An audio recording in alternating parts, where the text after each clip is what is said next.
Lovely. So we're now broadcasting. So we're just going to give it a minute or two as it takes a moment for the attendees to come in, although I'm starting to see that already jumping straight in. Wonderful.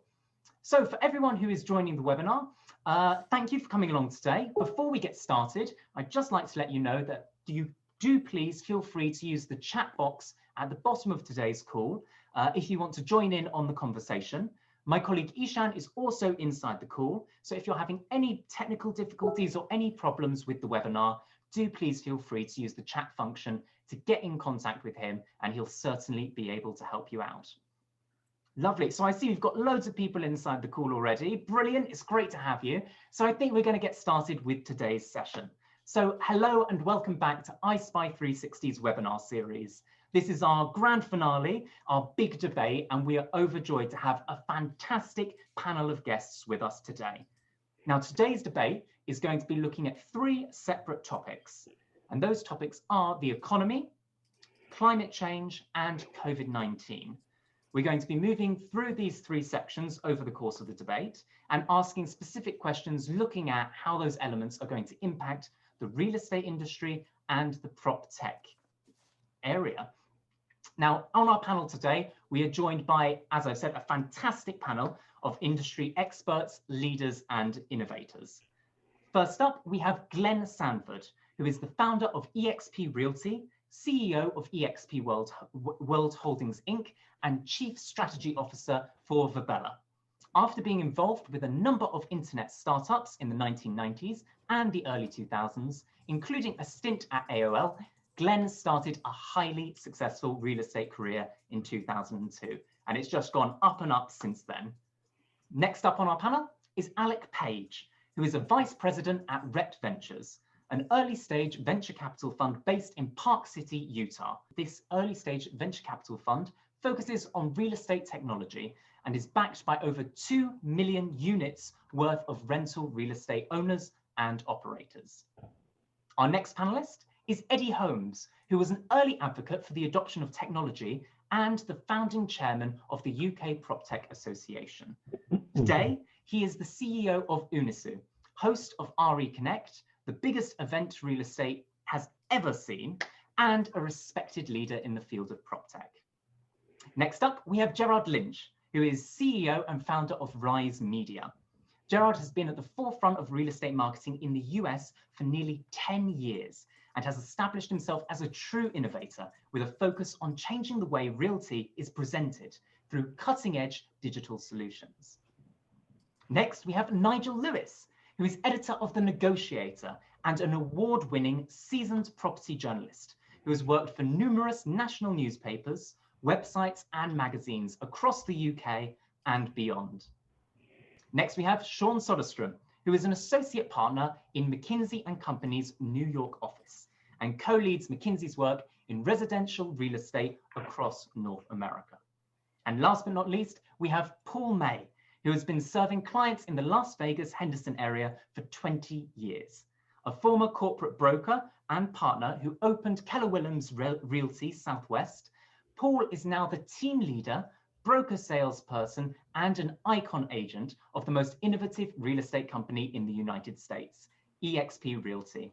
So hello and welcome. Thank you so much for coming along to join us on our panel today, everyone. Now, my first question that I want to ask is about the economy. So in this section, we're going to be looking at different parts of the economy and how it's going to impact real estate and PropTech. Now, my first question is open to the group. So whoever feels ready to answer first, do please chime in. The first question is, to what extent can PropTech help real estate through our current downturn? Can I'll pitch in first, if that's all right. So I think if you say to most people in property in the UK, they won't be mentioning a downturn. So the UK housing market, which I suspect is the same as the US, is in the middle of probably the biggest boom it's ever seen in certainly living memory. And the number of house sales, the number of properties going through the pipeline are just phenomenal. And I've certainly been reporting out the last 6 months. But the interesting thing is that technology has sort of facilitated that, because most estate agents and letting agents, for that matter, doing rentals are seeing or have seen a major problem with getting out and doing their job. And it's not an understatement to say that probably this is proptech's big chance in the UK, because both consumers and agents and the wider industry are now being, I wouldn't say forced, but are being persuaded that it is a solution in a situation like this, and they're seeing both its benefits and its disbenefits to so as well. So it's a very interesting time from an economic perspective. Yeah, I would substantiate that as well in the US, right? So the data that we've seen is that the US is aiming towards a seasonally adjusted annual rate of something like 6.85 million transactions this year. That represents approximately a 25% increase over last year. So absolutely the demand is there. And then I think the role of proptech, you know, curious to hear Paul's view, right? But when we think about the role of the agent and what that means, right? There's the online listing portals that help the end users view and explore the market. Then you have tools that help with virtual showings, with augmented and virtual reality. Then you have collaboration tools like online notarization and digitized forms, and all the steps for signing once both sides of the transaction have determined a price. And all of those tools and services are highly valuable in a pandemic environment. And we're seeing a lot of adoption across the agent community and the consumer community. Yeah, and I think those statistics that you're listing on kind of transaction volume are, you know, kind of come hand in hand with proptech adoption and have been enabled by it. Certainly on the rental side of the market, we're seeing that. I mean, whether it's a downturn or not, it's certainly been headwinds for operators to continue operating their businesses in the face of COVID. We've seen occupancy slip slightly, but in large part, these owners, these operators have been able to maintain their leasing velocity because of proptech adoption, because of things like virtual touring, the fact that a lot of properties now have digital remote access control, so they can enable self-touring, and that they're adopting CRM tools and AI chatbots that help kind of maintain leasing velocity, even when leasing staff can't be there in person. So I think those statistics, both on the transactional side and on the renting side, staying strong, are a testament to, I think, proptech enabling the industry to be more resilient in the face of something like COVID-19. Do you mind if I chip in and ask a question? I perceive many of these tools that have been adopted to be kind of reactionary to enable business continuity. In the UK, this boom is driven by government incentive. This has brought forward demand due to a tax holiday on what's called stamp duty land tax here. Isn't really the challenge for real estate to actually head culturally, technically, and not just see it as a quick fix to a problem today? Do you guys feel like that is happening as well? You know, are you seeing the cultural changes, the different types of people being brought, or is this just, hey, you know, we need to keep doing deals. We're going to use the tools that are going to keep us doing deals in the short term. And in fact, that downturn, which we're not seeing yet in real estate, is just back into next year and beyond, possibly. Yeah, I'll jump in. You know, from a real estate brokerage and tech enablement perspective, you know, we look at it really from a USP perspective. So what's our unique selling proposition? So we look at proptech as a way to differentiate our product offering so that consumers are attracted to use our agents, brokers, and ultimately we recognize as well that shortening the distance between a consumer looking for a property and a seller selling a property and bringing that together is something that, you know, obviously proptech facilitates, but it also facilitates conversations with customers from an agent perspective or a state agent perspective, using a UK term.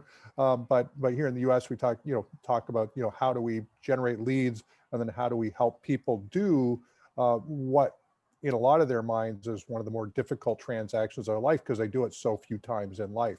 So that's the way I think about proptech, and I think it's really from a business perspective, it's really the way to create a unique value relative to other players in the marketplace. I think the other thing that's really interesting about the space when it comes to the realtor or the real estate agent is that as proptech funds a lot of innovation in this space, the commission rate earned by the real estate agent is increasing over time. So between 2018 and 2019, it rose from 5.1 to 5.9% of the transaction. That tells me that companies like EXP that Glenn has built will create technology that allow agents to be more effective and sell more, as opposed to chipping away at what the agent is earning. So it's up to the agent and up to the company to figure out which technologies they want to build, which ones they want to integrate with. But technology to me is the future of those that are going to win in this space. I'll mount upon that in regards to the prop tech. Glenn introduced iSpy 360 to our platform as a third party, and I had never seen iSpy 360 before. I had seen virtual tours where you could, just view the property, but iSpy 360 gives me, as a man on the street real estate agent, the opportunity to not only have a private chat within the virtual tour, have a recorded tour, implement more icons into the virtual tour itself for the consumer to get more information within the tour. And that's what I love about it. I actually sold 2 houses in the past month without the buyer ever coming to see the home in person. Sold one, closed a guy in Texas who bought right off of the virtual tour. So it gives the consumer more ability to feel good about the purchase they're making and not have to drive across town or fly during COVID. That's why he didn't want to come and see it in person. And he felt comfortable enough to see the property and feel good about the purchase. So, in that respect, technology is helping us sell properties easier and faster without actually opening the door. Right. Look, one thing I'd like to make a point of, I think transparency, specifically transparency for sellers. That's one thing that we've worked on over the last couple of years, is servicing the seller right, bringing them close to the agent of actually what's going on and giving them information that is relevant to the actual transaction, right?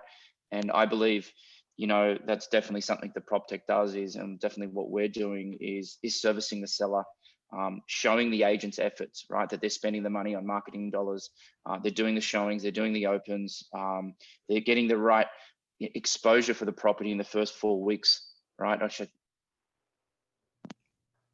Sorry, my phone is ringing.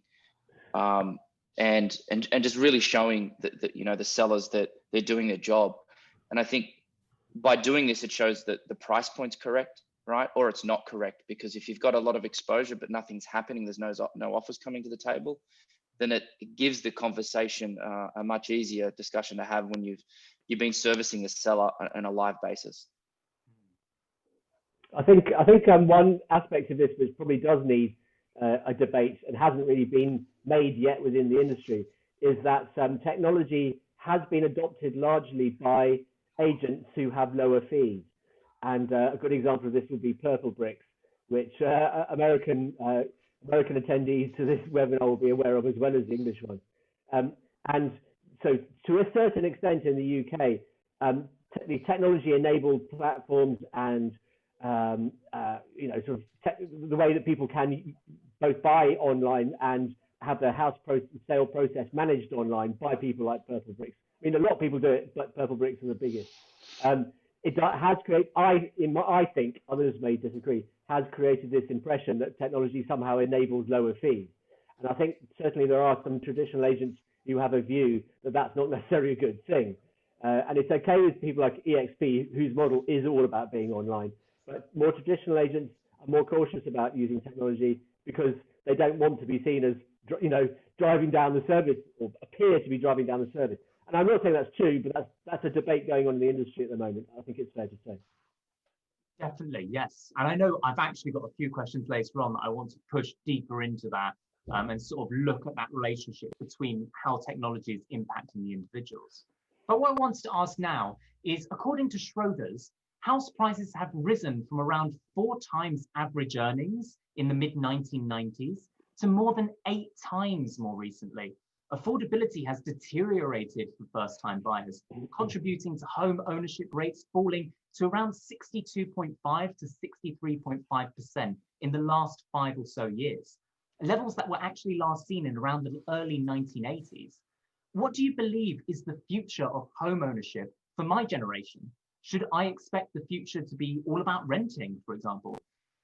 Frederick, let me jump in and throw some data into the discussion about this, because I dug into our records to see what the technology companies think about this question.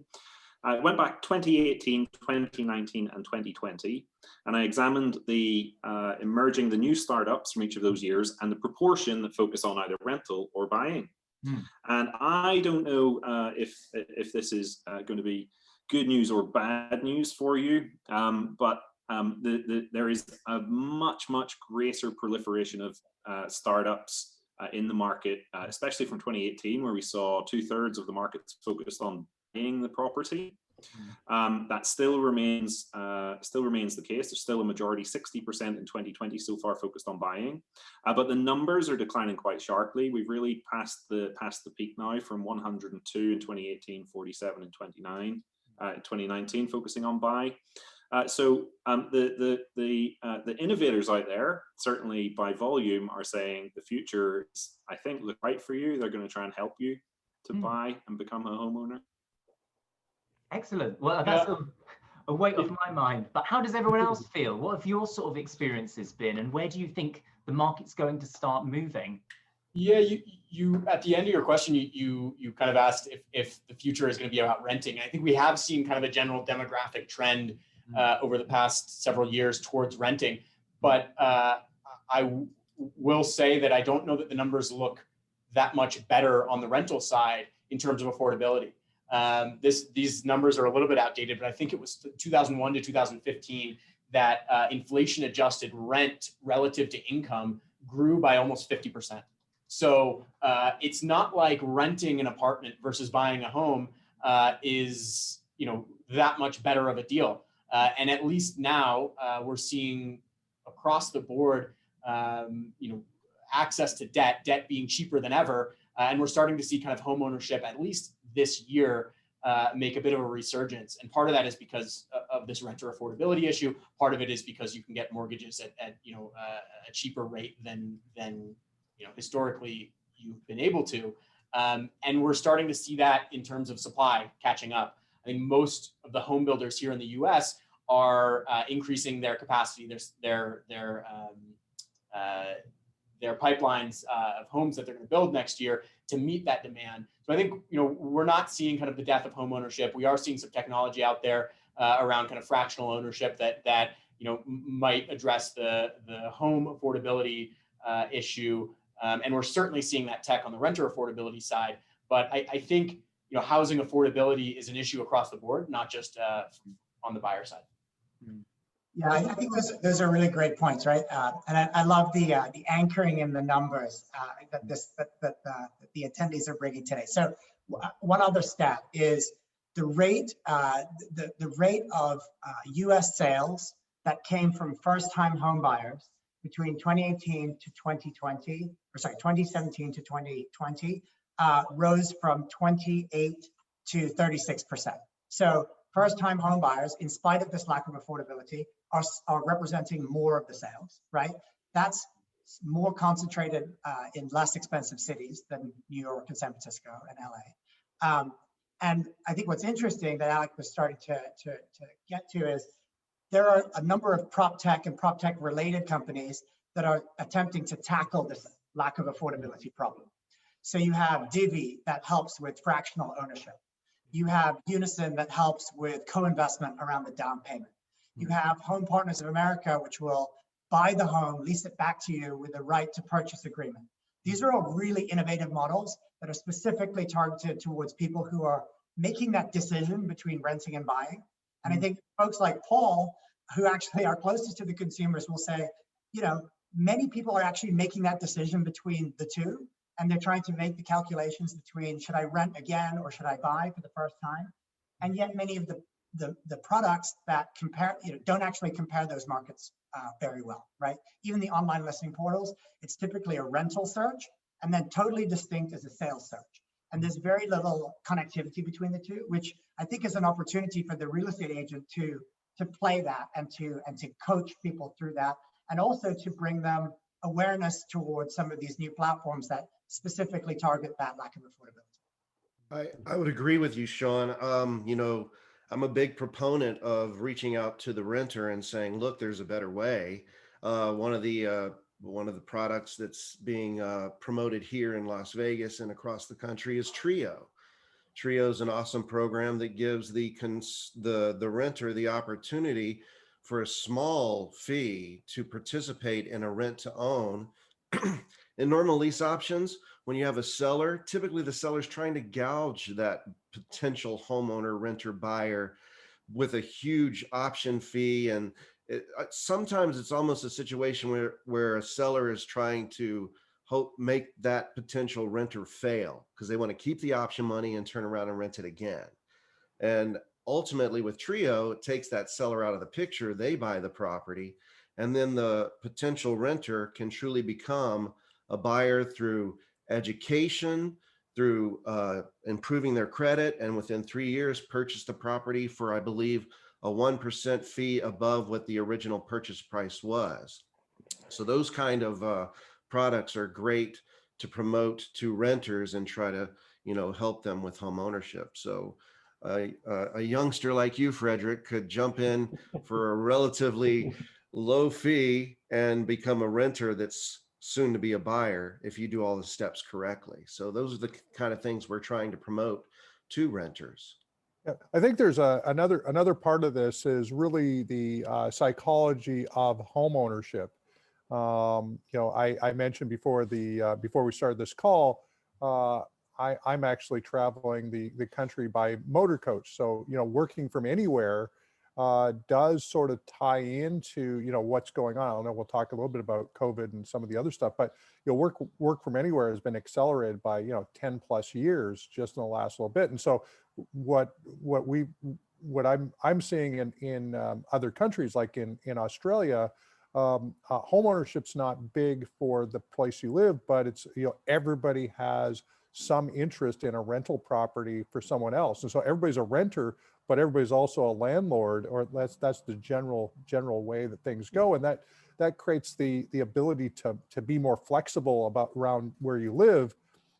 And then it does, in some cases, create certain tax advantages in terms of, at least in the US, we're looking at the expensing a lot of things that normally wouldn't be able to be expensed and be able to sort of work with your money that way. So I think there's some trends that we have to understand, that home ownership may morph in terms of what we think home ownership is historically versus where it's going.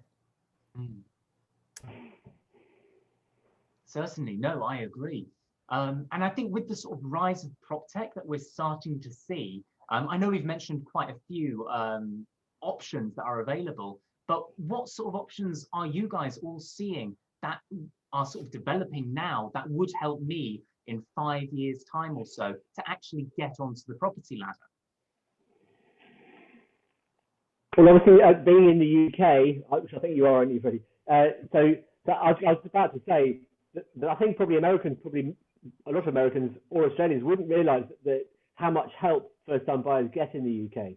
And I always think it's quite interesting that, in fact, the fintech, to a certain extent, and proptech sectors haven't been that active in launching products for people like you, Freddie, because the government in the UK is so active.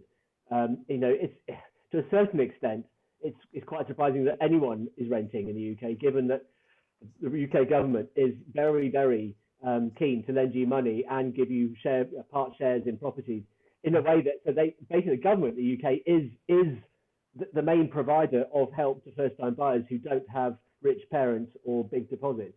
And I don't think that's the case anywhere else in the world. I don't know anywhere else in the world where the government is just quite such a big player in this market. And that's interesting. As I said, interesting. That's what has sort of stopped the proptech, fintech development in this area, because there's no point launching a product if the government are basically doing it anyway. But there are exceptions to that rule. I actually agree. But in general, that seems to be the way it's been going. Wonderful. No, it is exciting to see. And I think with the sort of development of proptech, not only for obviously real estate, but in other industries, we are also starting to see a rise of the use of robotics, artificial intelligence, and other forms of machine intelligence and automation. Now, I'm sure for lots of people, their immediate thought to that is the natural result is only going to be job losses. And with that sort of idea of, with this rise of automation, artificial intelligence, do you think governments would actually start to bring in options like universal basic income, and that would become the norm? And if so, would that then in turn affect the real estate market? Blimey. That's bordering on socialism. Well, it's something, I believe it's starting to be introduced. It's been introduced very quietly, but in one or two of the Scandinavian countries, I think it's Norway, they're actually starting to, people who are out of work will just get a basic general income to live off. It's such a big question, Frederick, that almost, I think, relating it straight directly to real estate is almost impossible. You know, you've just brought up the question of affordability and home ownership, which is essentially in a place like London a sign of income inequality. And it's income inequality and people like you who maybe perhaps start to get a bit disenfranchised at your inability to get on to the housing ladder, that maybe, I'm sure you wouldn't, of course, but you may be the people, the generation who actually decide that this is not fair. And I think that I think it was the ex-Goldman CFO who recently said that, you know, essentially the universal basic income may be required to stop civic unrest and you know, to bring back some concept of justice and to tackle that inequality.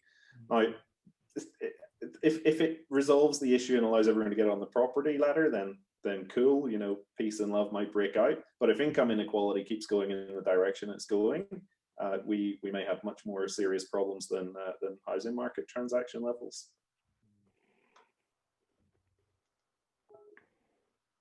If you go back to the affordability level, ultimately right now in the United States, depending upon where you live, there's still affordable homes to be purchased. Here in Las Vegas, the median price point, while it is high, it's $345,000 right now, is the highest median price point we've had in Nevada and Clark County, but it's still affordable, especially if rates stay where they are. So, and then obviously we have the majority of buyers are coming from California. They've cashed out their more expensive homes and they have the equity. Luxury home sales are going through the roof right now.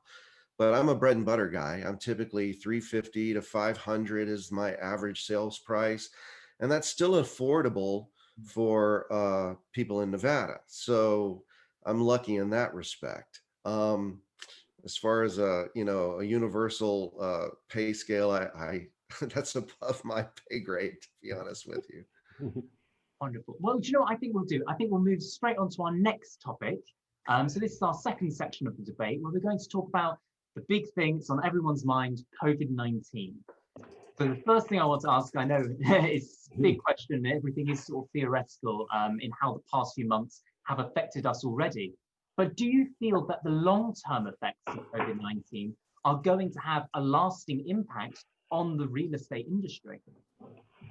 I think kind of yes and no. You know, as an investment fund, we're very focused on this question.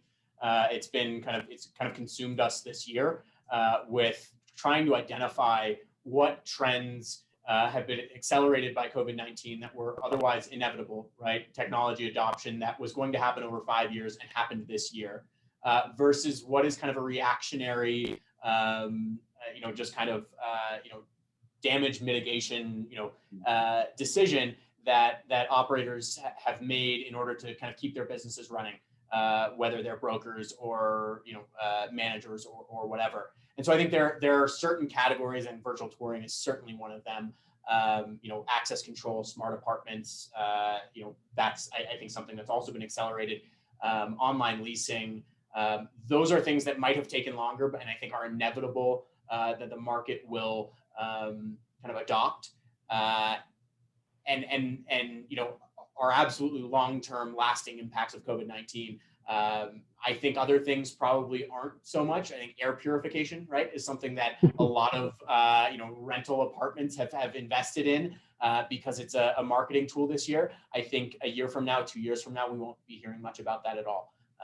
So there's certainly a kind of two different types of technology adoption that we've seen this year. and being able to identify which are the long-term lasting effects, I think is really important. Yeah, I'll jump in. I do think that there is a fundamental shift that COVID-19 creates for the backdrop of where people work. And I think that's the one that will probably have the biggest impact on housing. We've got, Google and many other tech companies that are basically adopting a work from anywhere standard for the foreseeable future for a large swath of their workforce. And we've been operating entirely virtual since 2009. And we've acquired a number of companies that were physically bricks and mortar based. And the commentary that we keep getting is that from companies that come in is they didn't realize how much work and how much you could actually be connected with people and not be physically together. So, organizations that have a portion of their work being entirely knowledge-based, where they're not actually physically manufacturing something or, or delivering a product or service to the door, a lot of those jobs will have effectively changed for the foreseeable future. And so I think that we've really opened that up. And so that means probably a long-term exodus out of large, concentrated city environments. I think there's still a certain amount of value to being close together, the sort of propinquity of being able to run into people and have various conversations and be able to get things done. But I think that the value of being able to afford where you live, to be able to be and make a meaningful impact inside of your organization no longer requires you to live in San Francisco or London or wherever. You can now do that literally from anywhere. And I think that's what got proved this year and will have big long-term effects. Glenn, if you be kind enough, I think I agree with you. I think what we've seen with COVID really is, the first order impact is the virus itself, and the technology impact is things like air purification, as Alec points to. The second order effect then are the policy decisions that get taken, and that's going to affect how markets operate and so on. And the third order effect then is the cultural changes and the cultural shifts that ultimately result in those two prior impacts. So as Glenn says, people moving from one type of one type from cities to the country or whatever, whether that then causes rebalancing of property stocks or whatever it might be, these are going to be great opportunities for businesses to respond and to spot opportunities. And to the big winners, the big beneficiaries here in the long term will be the companies that tap into those cultural shifts in the third order effect, I would say.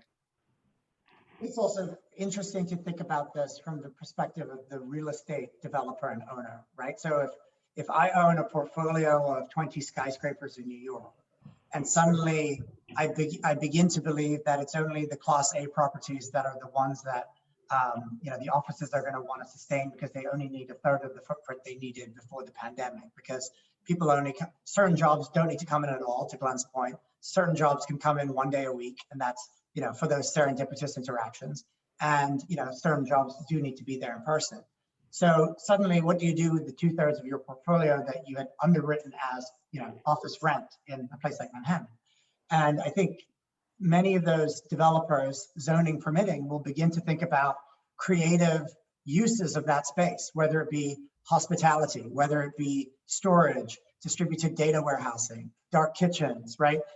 Things that can actually support the local community, but also pay rent, right? And then, on the residential side, what's interesting is I think we're going to, if you believe that work from home, at least part of the time, is going to continue to be the norm, then can a real estate developer allocate some space in a multifamily building, for example, for work from building, right? So you're out of the hustle and bustle of being with the family, trying to do a Zoom call, but you're still, wearing your indoor shoes, walking to the place at a different part of the building, right? And that could become the new amenity space, is more geared towards working, which I think is, an interesting thing to think about going forward.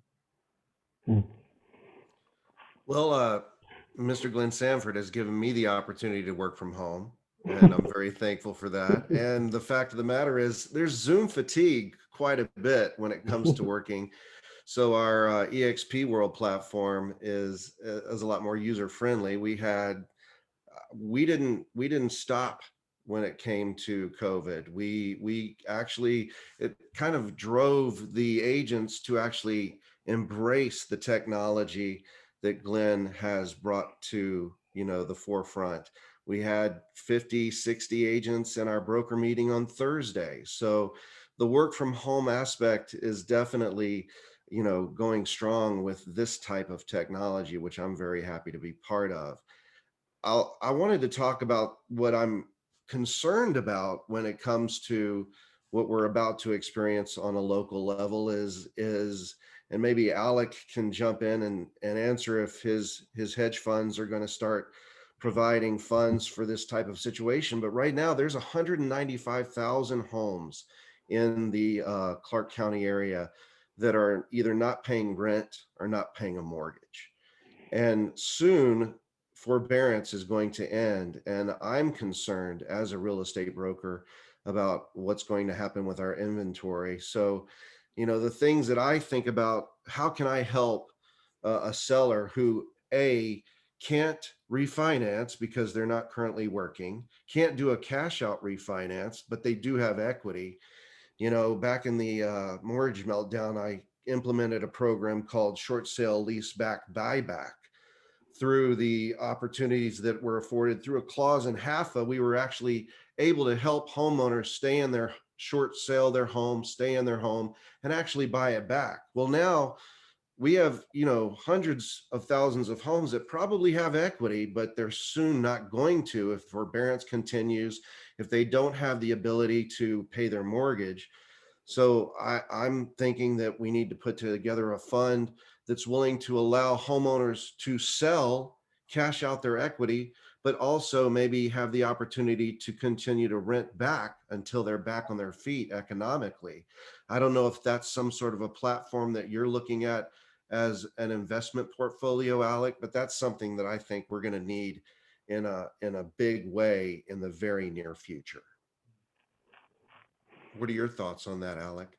Yeah, it's not something that we look at. I mean, we invest in technology platforms, not real estate portfolios or anything like that. I don't think it's something that we've seen in the market either. I think unfortunately, a lot of the money out there, and then there certainly is a lot of money, kind of sitting in the wings, ready to be deployed at the institutional level, sees this sort of situation as a buying opportunity and doesn't see the opportunity to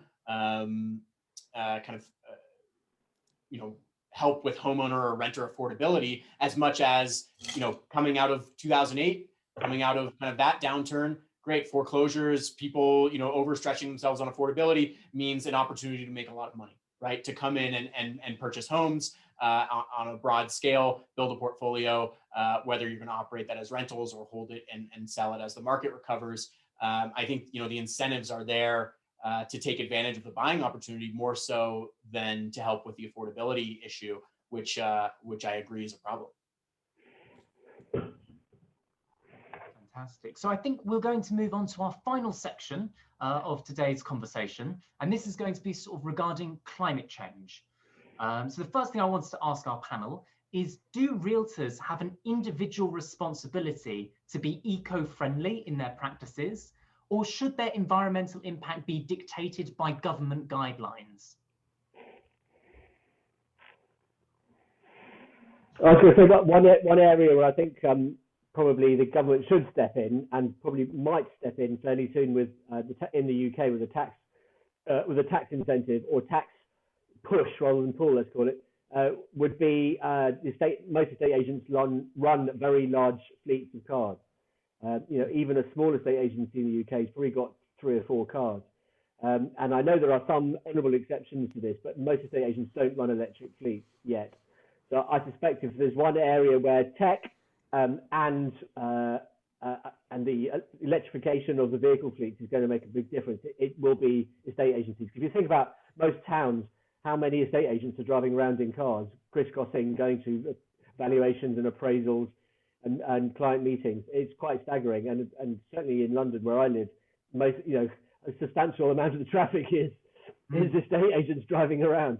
I did a call a couple of minutes ago before this started, and we identified that in my area, which is a small part of South London, there are 120 estate agents. So imagine they've all got 3 cars each. That's nearly getting on for sort of 500-600 cars just in my area, which are estate agents. So anyway, that'll be my point. I think that's one area where the industry can definitely make a difference. I think philosophically, I think we should all consider ourselves stewards of the planet, right? So anything we can do to reduce our personal carbon footprint, I think should be something that obviously extends to real estate agents. Now, and with that, of course, Nigel, right, reducing the amount of car usage and personal transportation, I think is important. That said, I believe that real estate agents can have a bigger impact by encouraging smart behaviors on the part of their clients, right? So let's say it's a new build or they're coming in to buy an existing home, encouraging and communicating the value, the long-term financial savings associated with an energy efficient home. That could be much more impactful to the environment than the car ride to get there to see that home. So things like that, I think, in terms of the long-term setup of the homes, I think is a place where real estate agents can be very helpful. I think similarly, encouraging, if we just think about it from an environmental perspective, low density housing generally creates more transportation and more of an impact on the environment, right? And so thinking about, all things equal, and they're not, but all things equal, it being in a more dense environment could actually be more beneficial to the environment, and that's another place that I think an estate agent or realtor can have an impact in terms of influence. I agree. Yeah, I think it's great. Both of you, Sean and Nigel, are zeroing in on incentivization, not regulation, right? And not only in the private sector, but the public sector as well. Nigel, you mentioned kind of the government stepping in.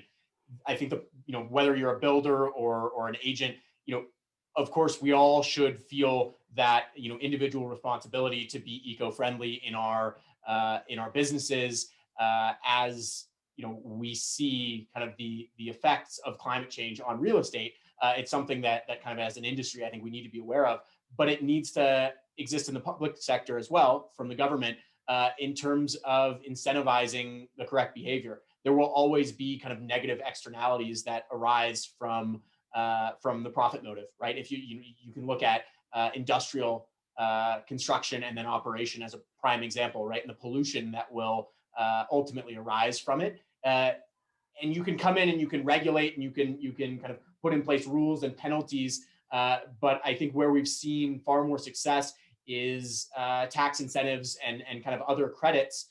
Solar adoption in the US has been a great example that kind of help to counteract what would otherwise be an incentive to pollute or kind of introduce negative impacts in terms of the climate. So I think that type of incentivization is really important to have be a partnership with government. So I think there's a case to be made, obviously, for government guidelines. I think without that, it's hard to get people to move in the same direction. The other part, and you used the term responsibility, and I think there's a natural responsibility, as Sean pointed out, of just stewarding the planet.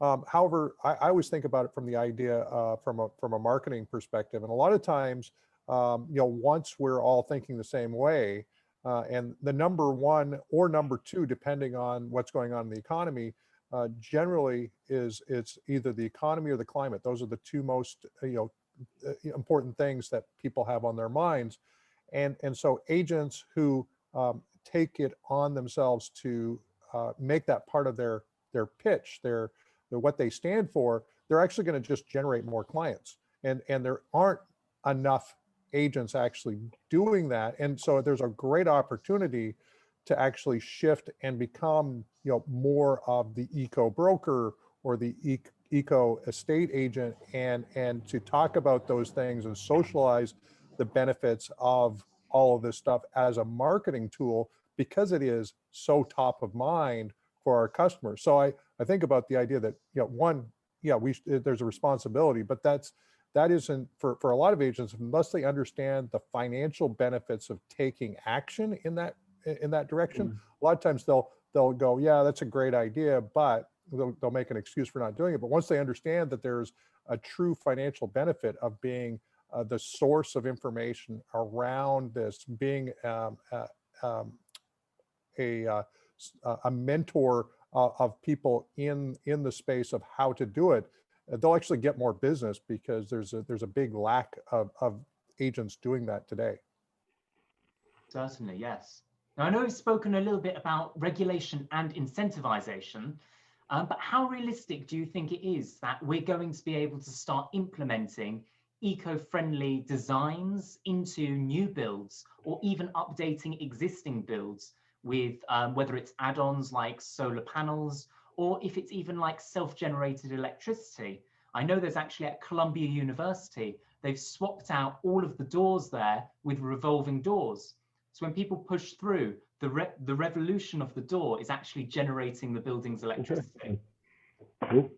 Yeah, I think this is a perfect kind of example for the point that Glenn just made, right? We're seeing that buyers and renters across the board care about these things. And so there's an incentive for builders to implement, eco-friendly practices or features into their buildings, because the market is starting to care about it. So regardless of whether the government is regulating or incentivizing, I think the market is incentivizing builders to care about this stuff. And it's exactly the trend that Glenn brought up.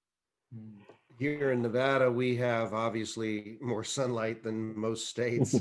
And so therefore, most of the builders are implementing solar panels on the homes without even asking the buyer if they want them or not.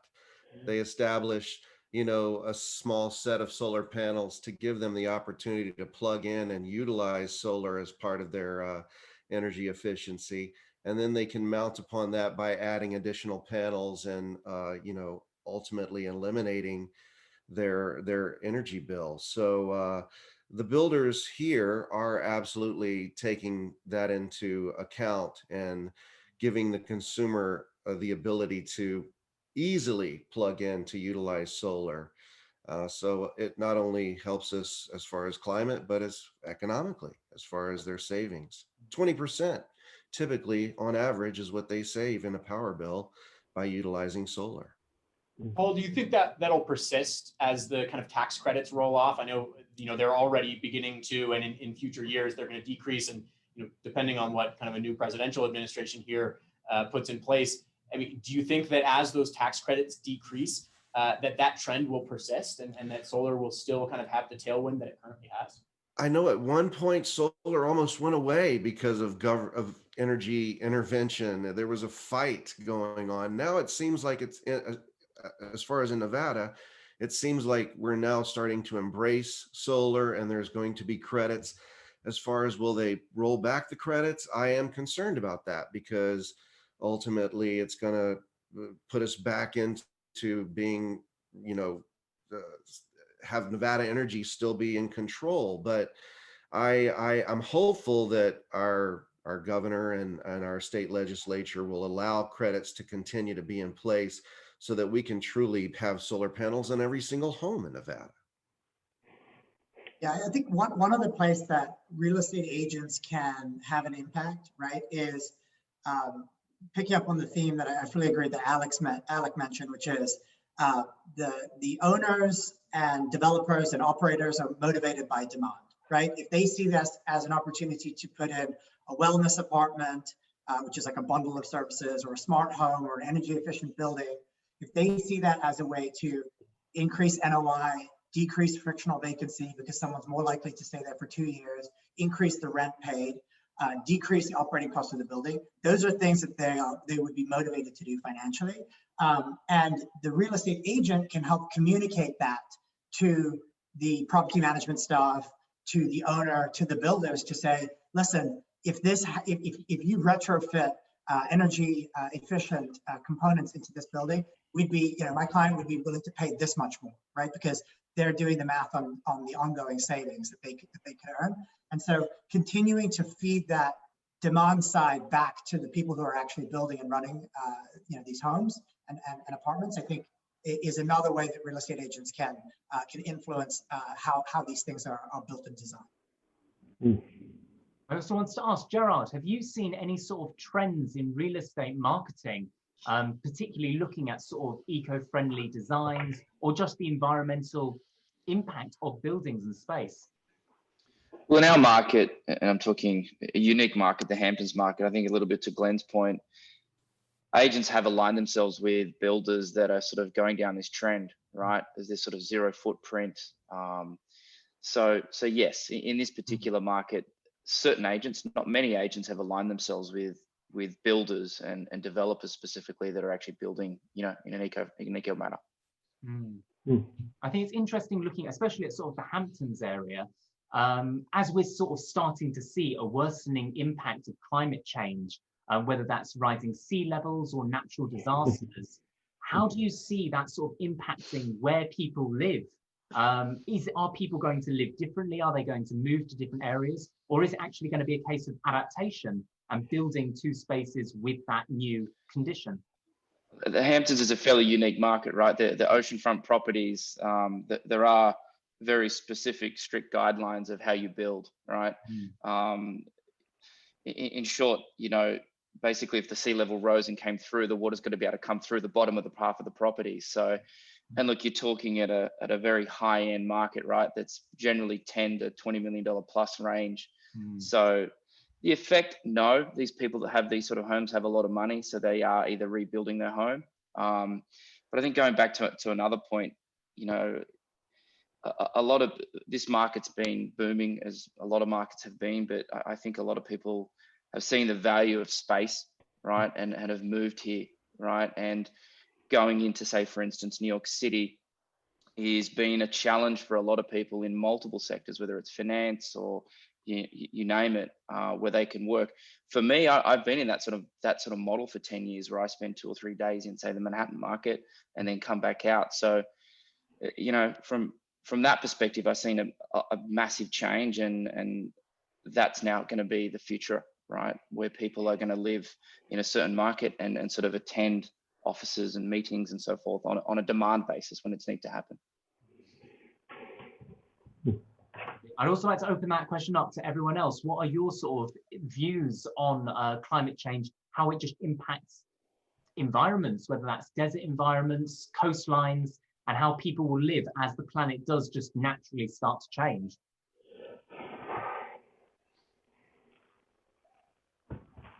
It's such a tough one because, I even as an individual, think about, where, I've got a property on the ocean, and you think about, how long do I hold on to it before I sell it so the next person has to deal with the climate change issues? So do I think about it for 10 years, or is it going to be 50 or 100 years before it really affects me? And I think there's still a lot of, it has the predictions of the 1980s in terms of just water sea levels hasn't really come to pass at the level that everybody expected it to. But you look at places like California, and it's basically turning into a desert because there's no rainfall. It's people are going to have to move if they want access to potable water, or they're going to have to build desalination plants and other things which aren't really environmentally friendly. And so I think there's definitely going to be migration that takes place because of the climate. I don't think it seems like California is not going to go back to having the rainfall that it had in the 60s, 70s, and maybe even the 80s. It seems like it's totally changed. So you're going to just see people move because of that over time. It's quite interesting. So if you, I used to write about Cyprus a lot, and during the noughties, they passed a planning regulation which required any new golf development or any new housing development over a certain size to have a desalination plant. So they had to build a desalination plant by the sea and then obviously pipe it up into the housing development or golf development. And that was 10 years ago. And that was way before anyone started talking about the environment in the way that we talk about it now. So I think there are some places like probably California and certainly Cyprus where the effect the locals would tell you that it's been going on for a long time now, and it's been changing the way they build houses, sell houses, the way that people think about the environments when they are thinking about homes. It's just hitting Europe and America probably now, and we're starting to feel it now. But it's been going on elsewhere in the world for quite a long time, to be fair. Fantastic. So my last question for today, before we wrap up, is I wanted to ask each member of our panel to let our audience know what you would bet your life on happening in proptech over the next 3 years. I'm happy to jump in. I don't mind planting a flag on this one. The data shows that the boom of new startups in the proptech market has slowed dramatically. 2016 was the peak.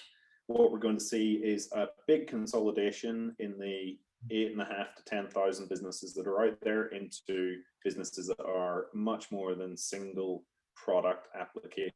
And that's going to make it much easier for, on one hand, real estate agents and other firms to embrace technology, but also make it a little bit harder to find that differentiator when everyone has access to the same tools.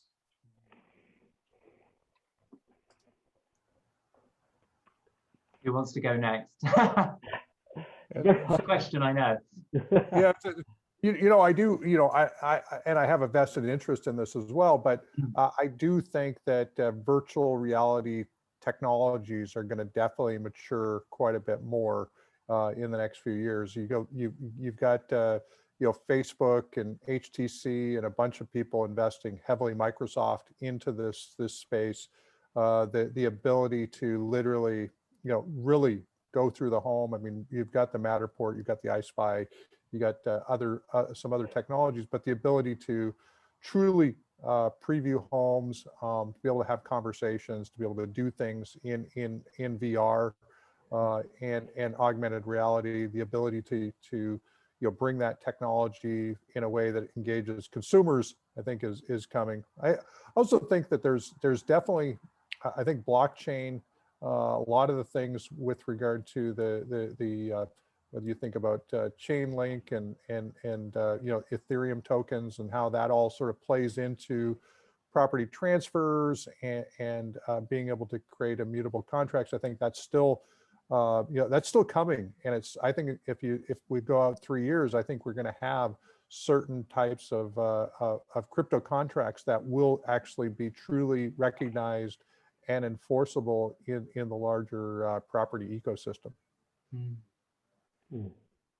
I can go next. I think building a little bit off of what both Eddie and Glenn said, I think that today we have many individual point solutions for an agent or a consumer to choose between. And usually it's the agent who is the one orchestrating that ecosystem, so to speak, of different technologies. But they're only so useful as point solutions, right? So if your CRM doesn't connect to your accounting system and you can't get the attribution of your marketing ROI, you don't really know how to optimize your spend next month, right? You don't really know where to place your bets. And so I think as potentially companies consolidate and or the winning solutions determine how to integrate with the other solutions up and downstream that they need to integrate with, that provides a much richer product for an agent to use and a closer to a fully digitized experience for a consumer, right? Because right now, if you have to go to 3 different digital channels to complete 3 different steps in the process, it may be digital, but it's still multi-stakeholder, multi-step. It's still complicated, right? You still have too many logins and you update, you input the same information too many times. So I think as those things become more integrated, which is obviously easier to do when each of the discrete components are digital themselves, I think that will create a really efficient process for the consumer. We won't get there in 3 years, but I think we'll make a lot of strides over the next 3 years. Sorry, go ahead, Gerard. Sure. So look, I think prescribed marketing campaigns, I think, I reference, and yes, I'm an Australian, but I reference the Australian market to the US market. I think prescribed marketing dollars at the moment in this industry, it's very much up to the agent. right? Of how much they spend on when they get a listing and how they generate a lead, or they hope another buying agent actually sells that property. I'm a firm believer in the next 3 years, you know, companies like Glenn's and the like will prescribe more, right? They're going to prescribe and say, if your property is in this price point, you need to spend X dollars to generate a return on actually selling the property, to show value to the seller that you've actually spent the money to do what needs to happen. And that's why I believe also transparency is going to prevail in a big way over the next few years. I was going to say, having reported on this a lot the last 2 or 3 years, I would say that what's going to really change in the housing market and technology is that we're going to move from the rental and lettings sector from a much more, you know, from a traditional long let, you know, 3 to 5 year letting situation. That is, I would bet my life or my life on that turning into a much more fluid arrangement, and that's very much true in the US, I think, as it is in Europe. There are so many companies starting up now who are doing medium-term let, and it's down partly to Airbnb, isn't it? I think, who have sort of opened up on the ideas front. I think people will still. So I think we'll probably end up a bit like Germany, where everyone rents until they get into their mid-30s, then get mortgages and buy their family home. Unlike here, where we tend to be looking to buy and get a family home much earlier on. But definitely, I think that renting is going to change, and I don't know which way it'll go, but it's going to become less traditional and more fluid.